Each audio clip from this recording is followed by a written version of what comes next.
If you're turning 73 this year, you may have to take a required minimum distribution for the very first time.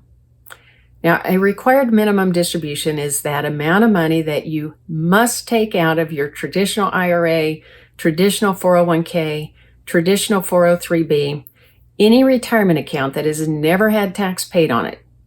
Once you hit that magical required minimum distribution age, which varies depending upon your date of birth, once you hit that age, then you have to start taking required minimum distributions and continue that each year.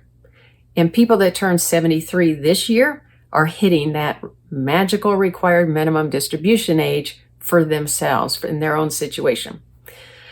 Some other people that might be taking a required minimum distribution this year for the very first time are those who inherited an IRA last year. In the year of death, the required minimum distribution is the last required minimum distribution for the original account owner. In the year following the year of death, then that required minimum distribution is the first one for the beneficiary. And the beneficiary must take a required minimum distribution if the person who was the original account owner was already taking required minimum distributions.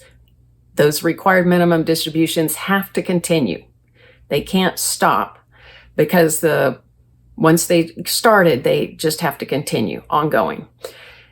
Now, the amount changes because it's based on the beneficiary's age, not the original account owner's age anymore. So if the beneficiary is a lot younger than the original account owner, then the required minimum distribution could be much, much less than it used to be. However, you've got to keep in mind that with those inherited IRAs, there is a ticking clock on how long that money can be in there. Even if you're not required to take any minimum distributions, there's still this ticking clock. You've got some different groups of people that have different time frames. But if you are a non-eligible designated beneficiary, that means you are not a spouse, you're not a minor child under the age of 21, you're not disabled, you're not chronically ill, and you're not less than 10 years younger than the person you inherited it from. If none of those apply to you, then you are a non-eligible designated beneficiary and you have a 10-year time period to get the money out. And so you want to think about that when you're planning those required minimum distribution amounts. Do you take just the required minimum? The required minimum distribution might be zero if that original account owner had not even turned theirs on. Whatever you do, at the end of 10 years, you have to take the full remaining amount in that year as your required minimum distribution for that 10th year. So you've got to be sure that you're thinking about that.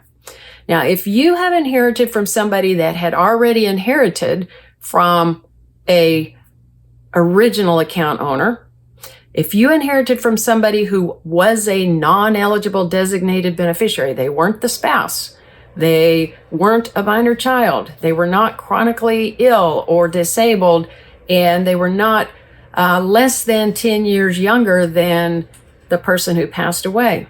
If they were a non-eligible designated beneficiary, they pass away within that 10-year period, you inherit, you have the balance of the 10-year period in order to get the rest of the money out of that IRA. So be aware of that time frame as well, because that's a much shorter time frame, or could be a much shorter time frame in your situation. Now, how do you calculate your required minimum distribution?